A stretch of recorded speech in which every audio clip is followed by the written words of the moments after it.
लोगों ने दो मोक्ष मार्गियों का एक मिलन देखा। वास्तविकता में देखा जाए, जब संत और संत जब मिलते हैं तो वहां पर एक अलग ही आनंद की अनुभूति होती है। ऐसे बहुत कम क्षण होते हैं जब एक मुनिराज का दूसरी मुनिराज से मिलन होता है। वैसे तो एक आते हैं, आगे पीछे होते रहते हैं, पर वास्तविकता में देखा जाए, आज आचार्य विवेक सागर जी को हमारा मिलन नहीं और प्रणवकार मंत्र का आपस में मिलन हुआ। क्योंकि प्रणवकार मंत्र में आप लोग पढ़ते हैं ओम नमो लोहे संभव। तो आज सभी मोक्ष मार्ग के साधकों का मिलन हुआ।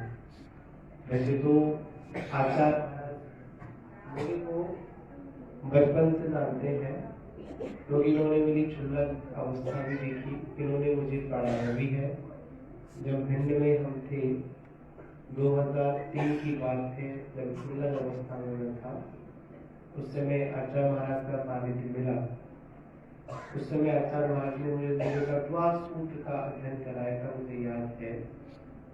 उसके बाद मुनि बनने के बाद इंदौर आचार्य महाराज का दर्शन हुआ।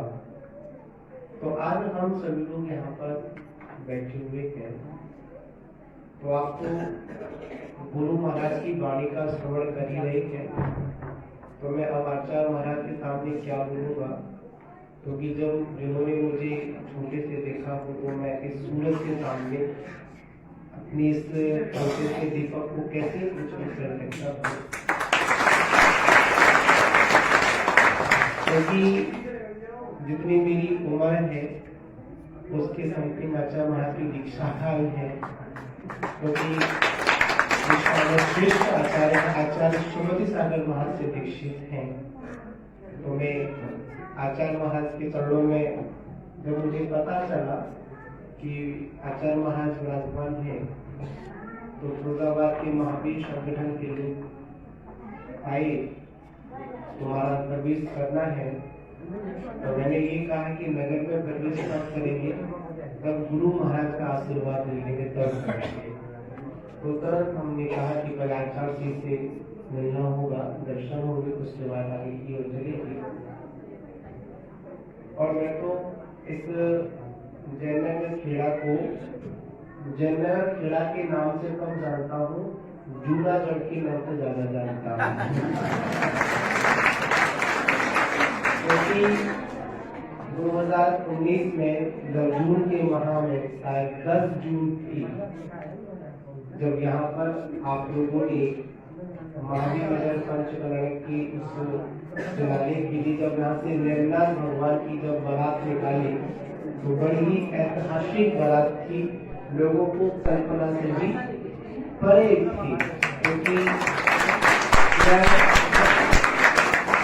जयनगर खेड़ा वास्तव में जैनों का गढ़ है। सबसे बड़ी समाज कहाँ पर है? जयनगर खेड़ा में है। और इसका पूरा आशीर्वाद आचार्य विवेक सागर महाराज आपको मिलता है, और उनके ही इस आशीर्वाद से सानिध्य से ये संत निवास बनकर यहाँ पर तैयार हुआ है। और भी इसको बड़ा करना है, क्योंकि समाज सब बड़ी हो रही है, इसको स्थान भी करना पड़ता है, बड़ा करना पड़ता है। पर एक बात और है कि जहाँ पर भगवान विराजमान होते हैं, उसको पर क्या बोलते हैं? समूह शरण बोलते हैं। उस समूह शरण में कितने भी लोग पहुंच जाए, क्या करते हैं? सभी समान रखते हैं। साक्षात प्रमाण है। कितना छोटा सा है, देखो छोटा है ना। राम महाराज का समूह शरण लगा, तो बैठे नहीं बैठे, हिल कर डुल कर महाराज बोल रहे थे, चाहे खसको या मत खसको, हिलते जरूर रहो। जिससे क्या लगेगा कि हाँ आप लोग संचालित हैं, जी रहे हैं, चल रहे हैं। ठीक है ना। तो आपको बता दें, जीवन में अगर सांस चल रही हो तो व्यक्ति क्या करता है, पता लगा लेता है कि ये व्यक्ति कैसा है, जीवित का शरीर मिलना चाहिए। तो आप लोग यहाँ पर सभी आए हैं। मैं तो मात आचार्य महाराज के दर्शन करने के लिए यहाँ पर आया हूँ। मैं तो आचार्य जी को सुनूंगा और मैं तो आचार्य जी से आशीर्वाद के लिए आया हूँ। मैं तो ये कहता हूँ, जितने भी दीक्षा में पद में श्रेष्ठ साधुगण हो तो लघु साधुओं को उनको उनका आशीर्वाद भी लेना चाहिए। मैं तो यहाँ पर एक आशीर्वाद गुरु महाराज से लेने आया हूँ कि जो अपन बाहुली भगवान जो फिरोजाबाद की स्थान है, और फिरोजाबाद की नहीं पूरे उत्तर भारत की गोमटेज के नाम से अपन बाहुली भगवान को जानते हैं। दो प्रतिमाएं जो चर्चित है, दक्षिण भारत में गोमटेज बाहुली है, उत्तर भारत में कौन है, हमारे फिरोजाबाद के गोमटेज भगवान बाहुली स्वामी है। तो हम लोग ऐसे आ रहे हैं, खैरगढ़ का पंचकरण है उस पर आए तो बबोधू में चर्चा हुई मानव संगठन के लोगों से। वहाँ पर एक प्रोग्राम तैयार हुआ कि जहाँ पर बाहुली भगवान का हम अभिषेक तो नहीं कर सकते हैं क्योंकि 12 वर्ष के बाद अभिषेक होता है। तो मन में आया हम अभिषेक नहीं कर सकते तो कम से कम भगवान की मंगल आरती तो कर सकते हैं। तो ऐसा प्रोग्राम बनाया कि हम लोग होली वाले दिन मतलब 29 तारीख की शाम को, मतलब कड़वा को, सुबह तो होली खेलती है, सभी अपने हुड़दंग में व्यस्त रहते हैं, कोई होली खेलता है, कुछ करता है, और उसके बाद में संध्या काल की बेला में सब लोग फ्री हो जाते हैं। और जब छोटे थे हम भी फिरोजाबाद में ही हैं, करते थे हम भी होली खेलते थे। उसके बाद शाम को एक मेला भी लगता है, कौन सा मेला होता है उसको,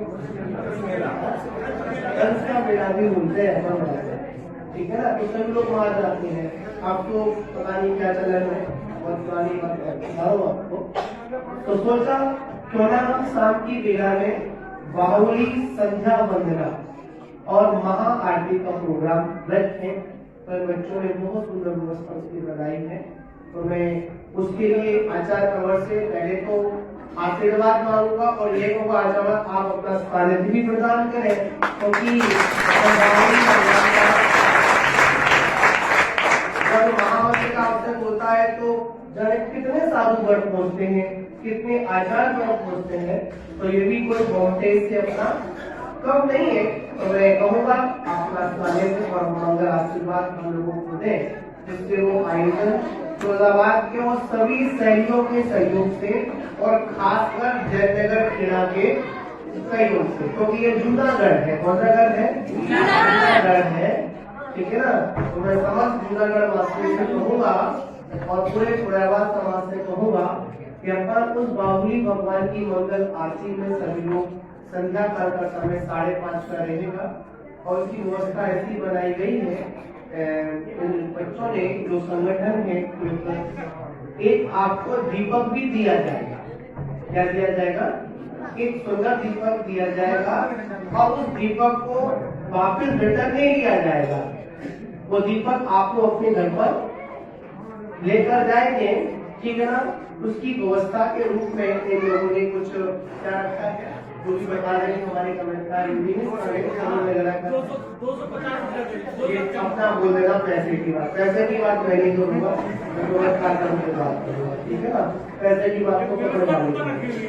हाँ, व्यवस्था के ऊपर रखा है, ऊपर उसमें दीपक है, बहुत सुंदर दीपक है, आप लोगों को वो प्रदान किया जाएगा, ठीक है ना।